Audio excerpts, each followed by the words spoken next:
yang sudah kita siapkan, karena kita juga punya rumah sakit khusus COVID dari rumah sakit daerah Pariaman dan Padang, dan juga punya rumah sakit rujukan COVID ada 6 yang insya Allah bisa menampung mereka yang sedang dan berat.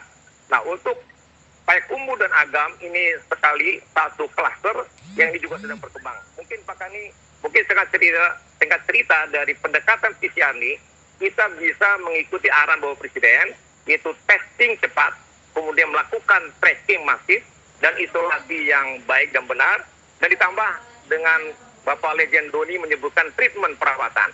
Nah, keempat ini insya Allah kita lakukan, sehingga kita bisa petakan mana-mana daerah-daerah di Sumatera Barat yang merupakan hijau, ataupun kuning, ataupun merah. Sehingga demikian kita punya perlakuan yang tepat dalam mengambil kebijakan. Kemudian yang kedua, pendekatan epidemiologi. Ini epidemiologi dari mereka yang terkena positif, dikaji, dianalisa, kemana saja generasi 1, 2, 3, 4. Dan kemudian dari situ kita lihat bagaimana transmisinya, dan impor atau lokal. Dan perlu diketahui Pak Kani, dari 2012 awal mulanya hampir 40, tepatnya impor di luar Sumatera Barat, dan kemudian berikutnya adalah transmisi lokal. Nah, jadi dari pendekatan epidemiologi, kita tahu, satu contoh misalnya pesisir selatan, itu muncul epicentrum di Tarusan, sampai 16. Sekarang sudah melandai, sudah tidak ada lagi yang positif, semua sudah diisolasi.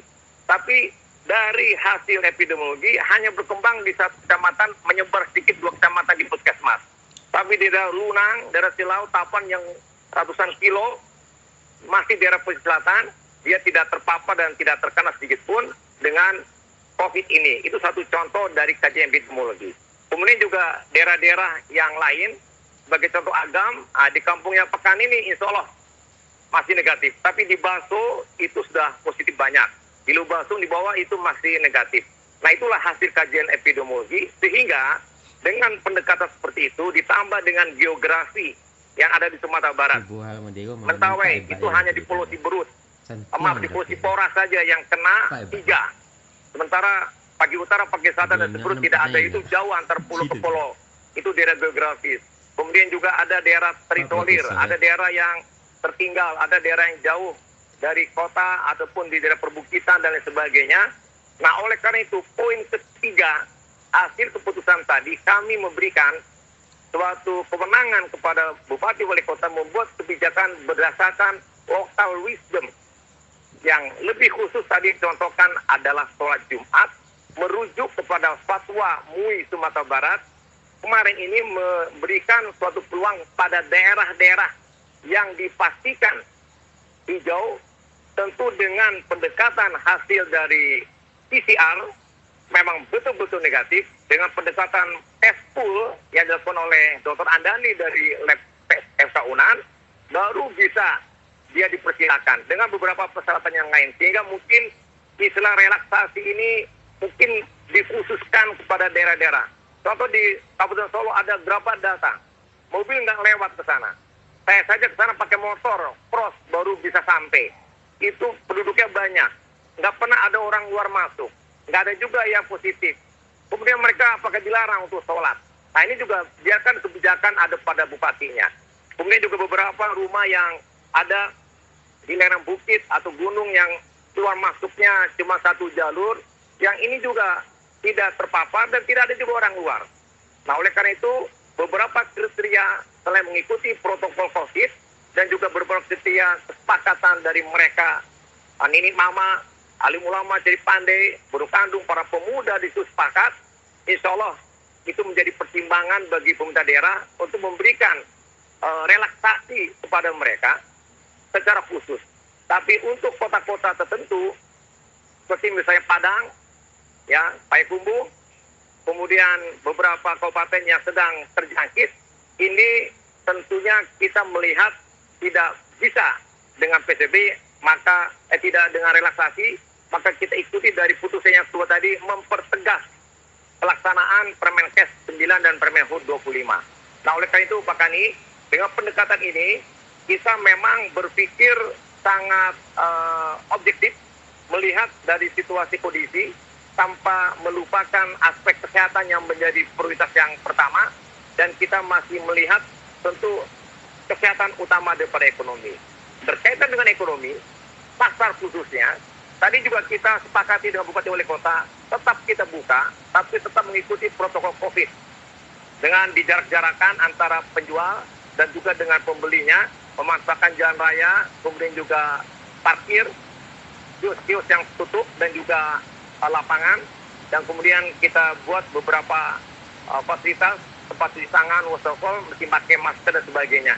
Itu kita berikan karena kemarin 2 minggu PSBB pertama kita tutup, itu banyak yang protes dan demo. Sehingga kita kewalahan, sehingga kita pun memberikan pengertian, maka dicari jalan keluarnya, tetap menjaga jarak, protokol COVID kita ikuti, berdagang kita bolehkan, dan ini nanti pun diatur oleh para bupati dan wali kota. Karena PSBB di Sumatera Barat adalah provinsi, maka tentu kebijakan ada pada bupati dan wali kota. Kami sebagai gubernur memberikan suatu koordinasi kepada bupati wali kota untuk menyamakan persepsi dan langkah ke depan. Mudah-mudahan dengan pendekatan hasil tes PCR yang luar biasa, kami sangat terbantu sekali untuk melakukan pemutusan penularan dan untuk sekaligus mengendalikan COVID di Sumatera Barat, sehingga kami bisa memastikan siapa yang kena dan siapa yang tertular dengan kemampuan tracking yang masif dari para kepala daerah yang cepat untuk melakukan suatu tracking di lapangan dan langsung kita swab, dan insya Allah kemudian kita cek dan hasilnya bisa membuat kita mengambil kebijakan apa dan bagaimananya. Yang jelas Pak Kani, dengan pendekatan tes tadi dan juga epidemiologi tadi, banyak hal yang terbantu bagi kita untuk mengambil kebijakan, termasuk misalnya sebagai contoh, kita tahu juga mana yang ringan. ODP, ODP, dan OTG, OTG yang kita temui positif hampir 100% ringan. Dan kita tidak bawa ke rumah sakit, hanya kita bawa ke karantina Pemda. Dan Alhamdulillah, dalam waktu 2 minggu, maksimal 3 minggu, mereka sembuh. Tapi sempat dengan isolasi, dia tidak menularkan ke yang lainnya.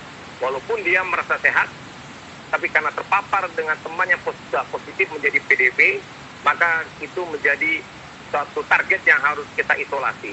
Dengan cara demikian, isolasi bagi yang terpapar dan dirawat yang sedang dan berat, dan kita siapkan semua fasilitas untuk mereka, dan kemudian tidak datang orang dari luar ke Sumatera Barat, maka insya Allah Sumatera Barat bisa terkontrol dan terkendali, dan kita bisa putus jaringan transmisi lokal yang terjadi, karena yang import sudah tidak ada lagi.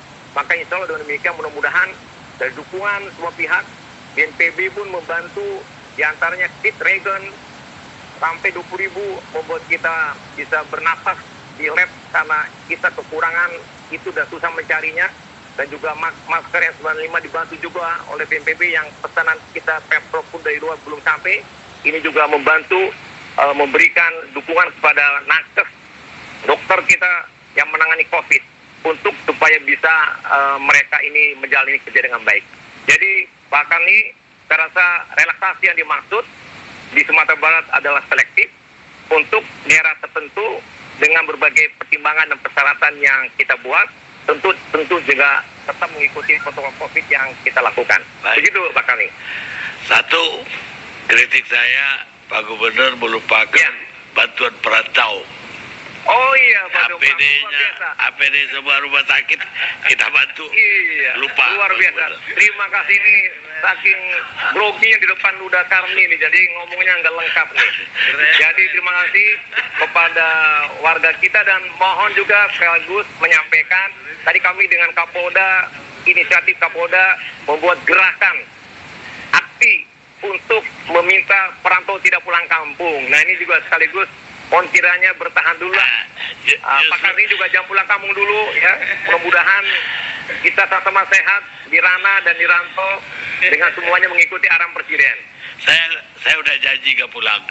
Tapi kalau PSBB dilonggarkan pemerintah pusat, jangan-jangan besok semua orang boleh pulang mudik deh. Boleh nggak ada kali saya memberikan masukan? Kalau boleh saya meminta dari daerah, karena saya betul-betul cemas-cemas setiap ada laporan besok tanggal 6 ada Garuda mau masuk. Kemarin tanggal 3, 5 lain mau masuk. Itu saya sudah cemas, saya sudah kirim Satpol PP saya ke Airport BIM untuk mendata, mencek dan meminta mereka untuk isolasi. Kalau seandainya dari pusat tidak membuka, saya merasa tenang dan bersyukur karena kerjaan itu bisa tuntas. Kalau masih datang perantau, saya tidak tahu, kemungkinan tidak pernah habis yang ada di Sumatera khususnya karena para perantau datangnya dari daerah merah, kadang dia tidak mau isolasi. Nah, Pak Dakani tahu udah pulang kampung, dia duduk di Lapau, pergi ke Suro, mau tahu-tahu kan, akhirnya tertular. Nah, ini susah. Nah, akhirnya nggak pernah habis. Yang menularkan sembuh, yang ditularkan nggak bakal habis. Nah, kita memang punya target optimis, akhir Mei itu bisa betul-betul landai. Tidak ada lagi yang positif. Karena kita bisa dengan pendekatan tracking yang masif ini, dengan bantuan hasil tes, kita bisa pastikan.